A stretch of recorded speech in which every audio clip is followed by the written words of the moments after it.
A Twinkle Original. A Monster Surprise. Little Nook. Beneath the leafy rooftop of the woods in Little Nook was a very hungry rabbit who was searching by the brook.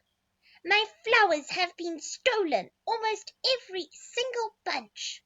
Rabbit panicked, feeling sure that there was not enough for lunch. He saw a clump of fur between some sticks upon the ground, and it gave him an idea of where the culprit might be found.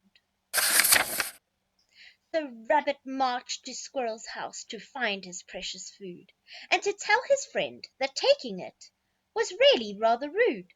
"Excuse me!" shouted Rabbit, now with Squirrel in his sight. "I was really looking forward to my marigold delight. I know you took my flowers, please return them right away." But it wasn't only Rabbit who was missing food that day. "My acorns have been stolen!" Squirrel shouted with a cry, "and the villain left a bite mark in my tree as they went by." The friends knew just one creature who would nibble on a tree, and it gave them an idea of where the culprit now might be. So on they marched to Beaver's house to find their precious food, and to tell their friend that taking it was really rather rude. "Excuse me!"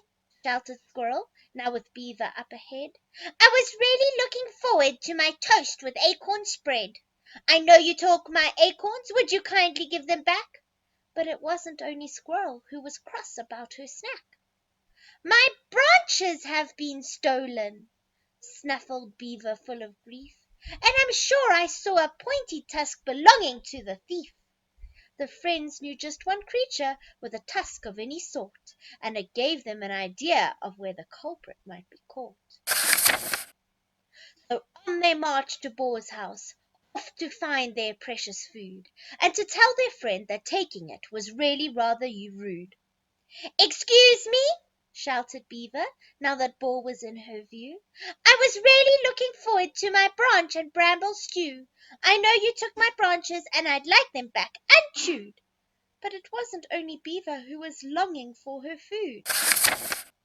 "My berries have been stolen!" snorted Boar, wide-eyed with shock. "And the robber left some footprints leading right behind that rock.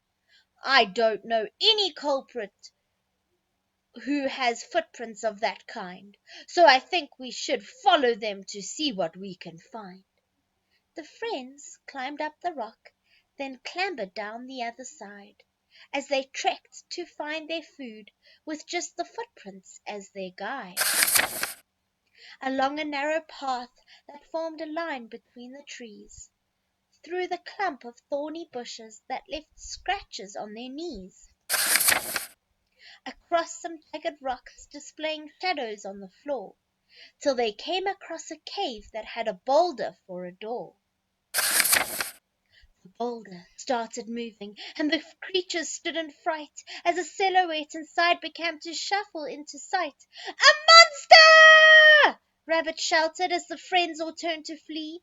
In the panic, Rabbit tripped, colliding head first with a tree. The monster's hand loomed down, and as it picked him up he froze.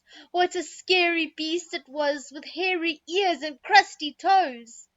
"Don't eat me, please!" begged Rabbit, looking straight into its eyes. "I won't eat you," laughed the monster, as it chuckled with surprise. "Oh, thank you!" answered Rabbit, as he brushed the dirt away. "Don't be frightened," said the monster. "I'm just checking you're okay." The monster mumbled shyly as it bent down on one knee. "I wondered if you all would like to join me for some tea." The monster clicked its fingers, and the glowworms shined their lights on the most amazing party full of wonderful delights. "Our favorite foods!" said Rabbit. Now the monster's plan was clear, and the creatures all said sorry for reacting with such fear. "Please join me," said the monster, as it headed for the seats. "You can help yourself to cups of tea and lots of yummy treats." When Rabbit's little tummy brimmed with marigold delight, and when all the toast had gone with no more acorns spread in sight, when Boar was full of berries and the stew was at an end, they hugged and thanked the monster who was now their brand new friend. And Little Nook now has Monster's Cave. The end.